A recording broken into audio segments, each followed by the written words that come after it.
Hello बच्चों, let's read the question. The question is what is magnetic domains. Magnetic domains क्या होते हैं? Let's discuss the key concept. Magnetic domains का जो concept है वो फेरोमैग्नेटिक मटेरियल के लिए यूज़ करते हैं. तो फेरोमैग्नेटिक मटेरियल पहले क्या होता है? Ferromagnetic materials. तो फेरोमैग्नेटिक मटेरियल्स जो है दे आर जो वो मटेरियल हैं they have a strong tendency. These materials have strong tendency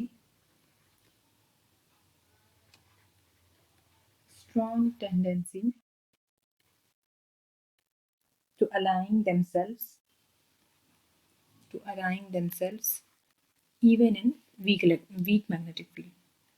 To align themselves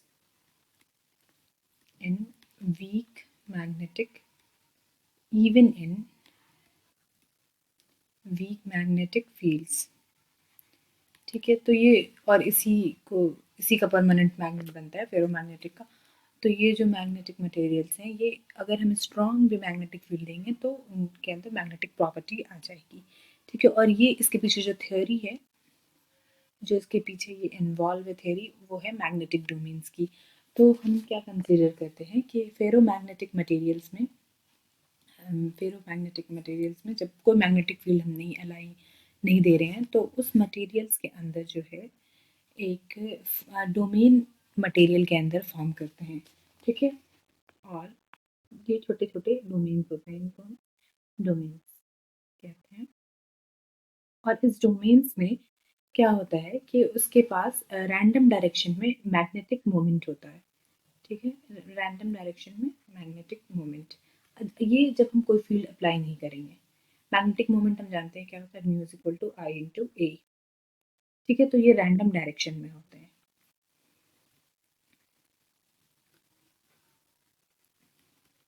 जब हम यहाँ पर कोई मैग्नेटिक फील्ड नहीं दे रहे हैं तब. ठीक है, ये सारे रैंडम डायरेक्शन में है. और ये मैग्नेटिक डोमेन्स क्या होते हैं, ये मैग्नेटिक मटेरियल के अंदर, फेरोमैग्नेटिक मटेरियल के अंदर छोटे छोटे ये एक तरह से ये डोमेन बनाता है और इसमें हर में रैंडम डायरेक्शन में मैग्नेटिक मूवमेंट होते हैं.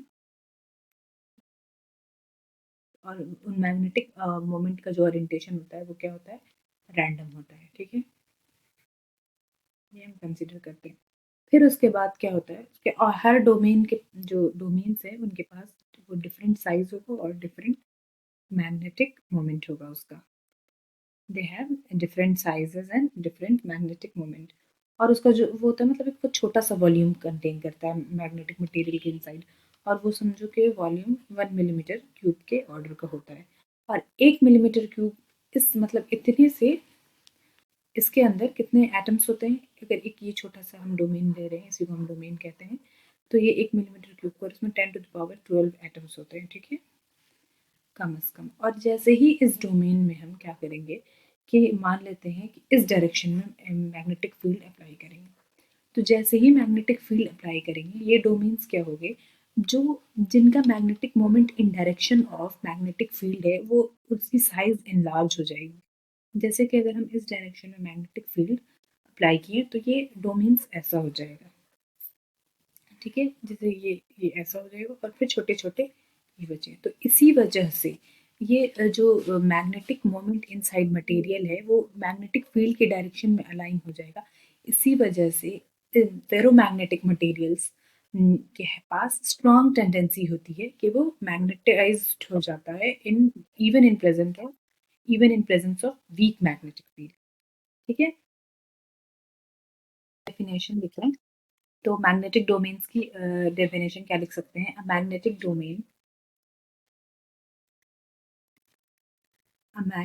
डोमेन इज रीजन, ये एक रीजन है in which the magnetic fields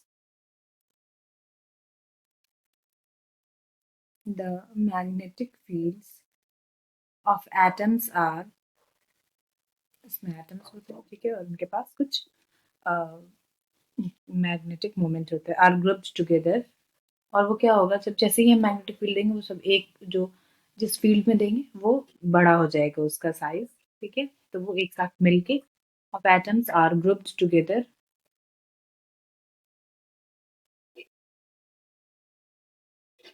and aligned और वो फिर उसी डायरेक्शन में अलाइन हो जाएँगे। Okay, I hope you will understand. Thank you.